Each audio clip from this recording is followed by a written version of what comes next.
Okay, hi everyone. So just as a bit of a disclaimer, this presentation originally was meant to be done in around 7 minutes. So the slides might look a little bit bare, but I'm just going to kind of have a discussion around some of the things that we've adapted since that point. So this is kind of all about student engagement in the sense of a large cohort of people. So all around the university, our classes are getting bigger and bigger and bigger. Psychology, for example, our cohort size is it's over 300 students, which is great in the sense of community that it can be there, but the issue that sometimes we face is making sure that we keep that. So we came up with an idea about a magazine, or a blogazine, as Kirsty Miller so aptly named it, who sat in the audience. Thank you, Kirsty. So this is kind of talk about where the idea came from, what we were hoping to achieve with it, and where it is a little bit now, and where we hope it to be in the future. Oh, the timings are still in this presentation. Okay, so a little bit of background. Psychology, massive, massive, massive school. Over 850 undergraduate students. We deem 40 of them to be kind of super engaged. So that means that they're consistently involved, getting involved with extracurricular activities within the course and things like that. However, how can you title only 40 people super engaged? Some would argue that even turning up to lectures and willing to do the learning and the reading would class you as super engaged as a subject. There's a lot of kind of disparity over what we really call engaged, and then conversely the unengaged with that as well. So we started to look at how we try and put everyone on the same track. There is already research to suggest that large cohorts of people, it is harder to engage them. It's harder to keep them all going and all on the same page when it comes to spreading out information, sharing knowledge, and that kind of thing. It becomes really, really, really difficult. So we came up with DigiPsych. DigiPsych was actually a TIF bid, so that's a Technology Innovation Fund from social science that was used. It's not technology, is it? It is technology. Teaching Innovation Fund, that's the one. Sorry, I'm a little bit rusty on this one. So that actually came from a funding pot that students put together a bid on how they could use digital innovation to bring their students together. They kind of wanted something that would pull all of the different resources and information that we use on a day-to-day basis, whether it be messages from reps, messages from staff members, or readings and informations that are kind of up to date with recent psychology, and pulling them together for all students to use.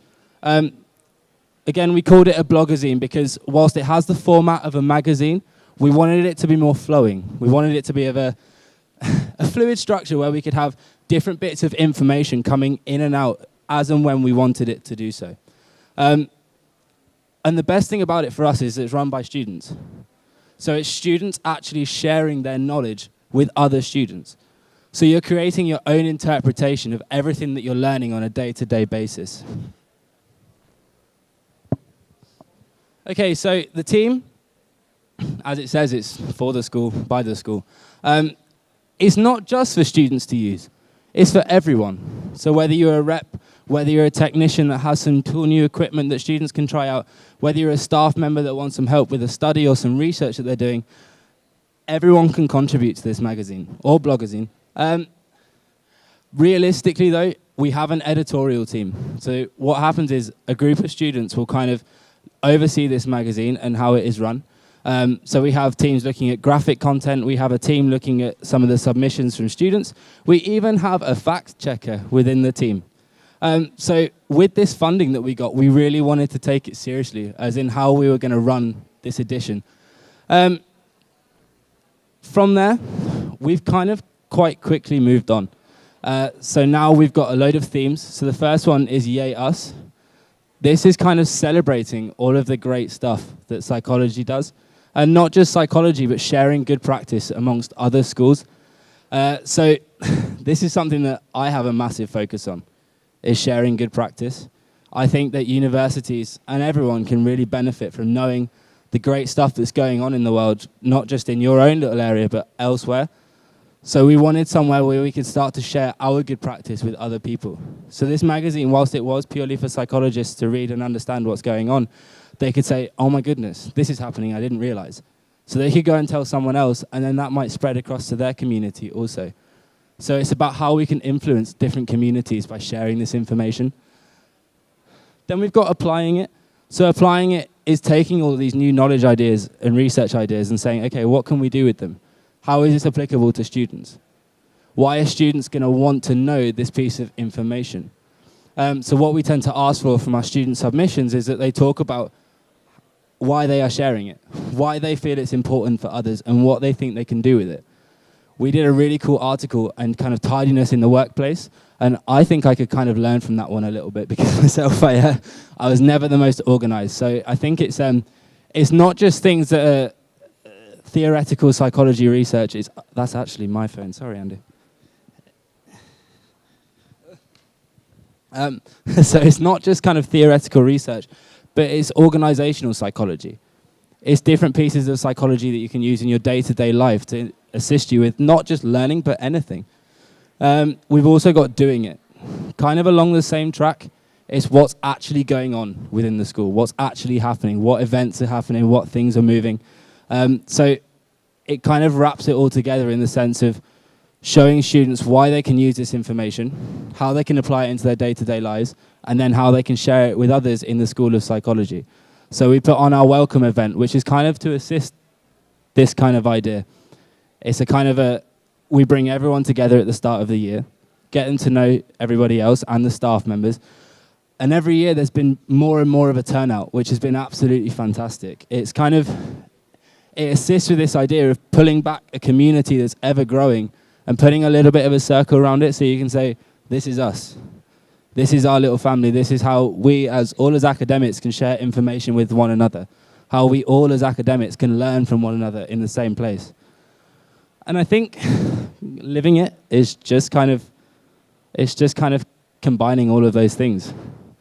For a student to be involved in DigiPsych, they're a psychologist, which means that they're part of the School of Psychology. So actively reading this magazine pulls you into that community. You are living that community. You are living within the School of Psychology. It hasn't always been easy, however. Not much is, especially not this. So the first one was accessibility. Accessibility was a massive, massive debate we had.